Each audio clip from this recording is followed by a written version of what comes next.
Buenos días, mi nombre es Constanza Vera, soy residente de neurología de la Universidad de Chile y en esta cápsula vamos a discutir el tema de las trombofilias menos frecuentes y la relación que estas tienen con las trombosis arteriales.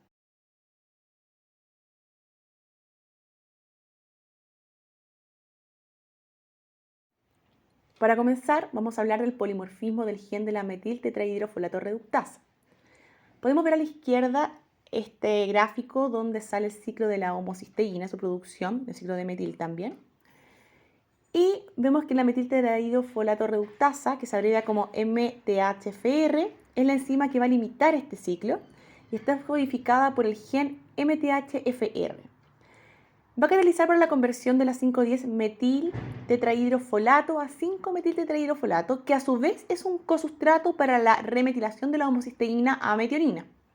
En este proceso, además, la homocisteína va a recibir un grupo metilo por la actividad de la enzima metionina sintasa, que se abrevia como MTR, y por otra parte la metionina sintasa reductasa, que la MTRR participa en el paso de cobalamina a metilcobalamina, que es un cofactor que va a utilizar la metionina sintasa. Así que podemos ver que la metiltetrahidrofolato reductasa es una limitante en el ciclo del metil. Y el polimorfismo, que es el C6-C7-TT, que es el más frecuente a todo esto, producido por un cambio de aminoácido una alanina por una valina, va a llevar finalmente a una menor actividad enzimática. Y eso a su vez va a llevar a mayores concentraciones plasmáticas de homocisteína y menores de ácido fólico. Y se ha visto que los individuos que presentan un genotipo homocigoto recesivo de esta enzima y mutación presentan hasta un 20% más de homocisteína a nivel del plasma.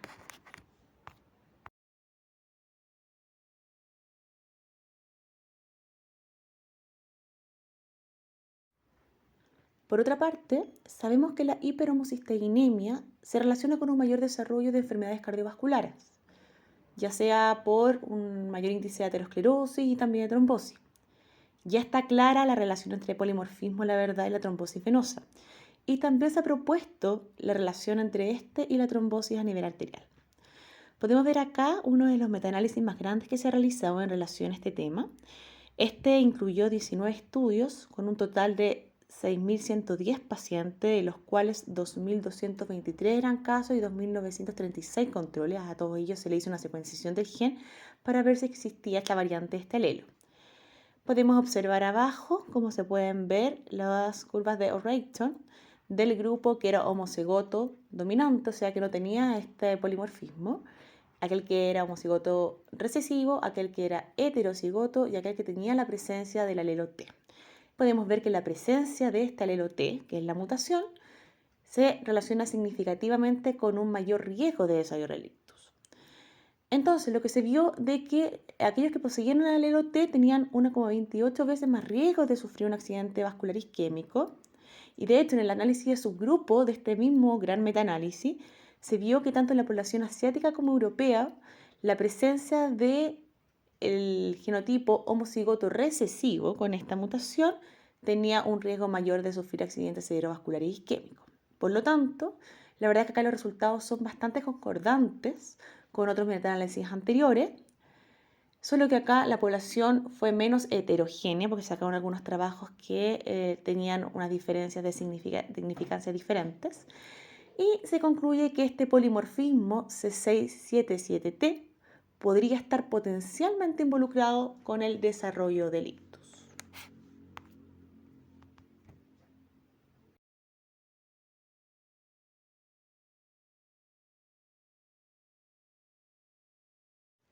La trombofilia que vamos a ver ahora es la relacionada con el factor VIII.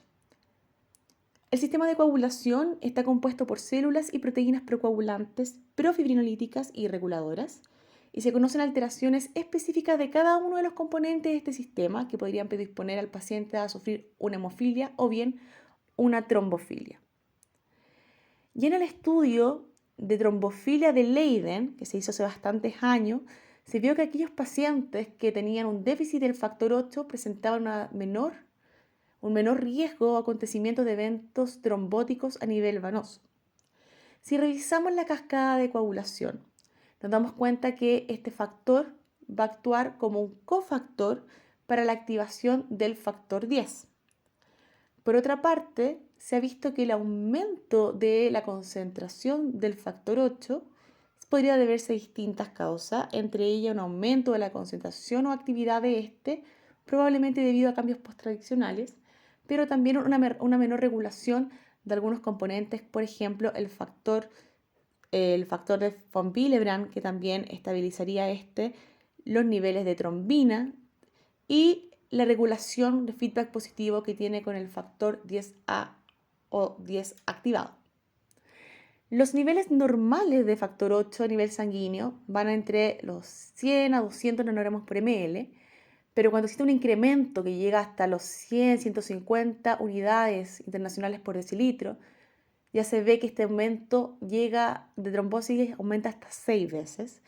De hecho, se ha hecho un corte en algunos trabajos de 123 unidades por decilitro, que correspondería a un 4% de las trombosis arteriales.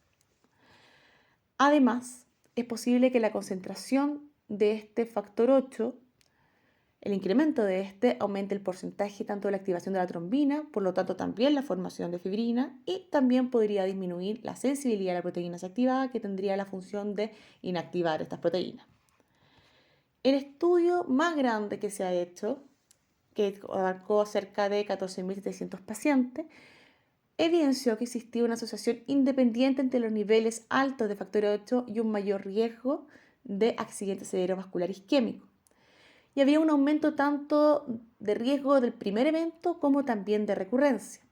Podemos observar en la tabla que hay abajo, la tabla número 2, en el cual se ve la relación que existe entre eventos trombóticos, tanto venosos como arteriales, y la concentración de este factor a nivel sanguíneo. En suma, se recomienda el estudio de niveles sanguíneos del factor 8 en todo paciente con eventos trombóticos tanto arteriales como venosos que no tengan una etiología aparente.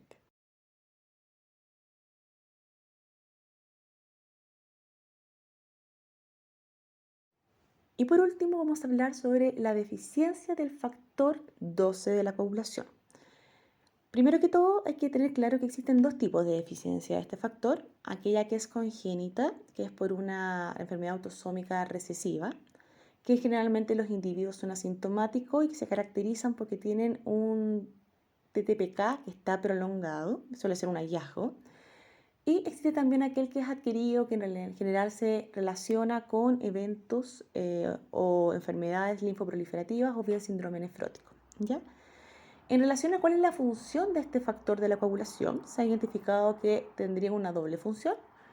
Por una parte, activaría la vía intrínseca por medio de la activación del factor 11, que posteriormente activaría el factor 10 de forma indirecta, junto con otros factores. Y por otra parte también, y principalmente lo que haría es convertir el plasminógeno en plasmina, por lo tanto daría inicio a la fibrinolisis. Esta afección, la verdad, es poco frecuente, tiene una incidencia de 1 en 1.000.000 por individuo. Y se han descrito, sí, en la literatura, en la mayoría series de casos, que aumentaría el riesgo de aborto, trombosis venosa y en menor medida trombosis arteriales. Principalmente se han descrito infartos agudos al miocardio. En relación a este aumento de tendencia trombótica, se piensa que podría deberse a una disminución de la actividad fibrinolítica en el plasma. Sin embargo, la mayoría de los estudios que se han podido comprobar bien esta función del factor 12 han sido en animales, principalmente en ratones y babuinos, no lográndose ver bien cuál es la función del factor 12 en humanos con cierta certeza. Sigue siendo algo controvertido. Coloco a la derecha 3 trabajos controlados en los cuales ven la relación que existe entre este factor 12 y los eventos trombóticos. Estos son algunos de los que existen, no son muchos los que hay. Pero en ellos se coincide que no pareciera haber una relación entre la deficiencia congénita de este factor en aquellos estudios clínicos controlados que lo han evaluado y la asociación con eventos trombóticos y tromboembólicos consecuentes.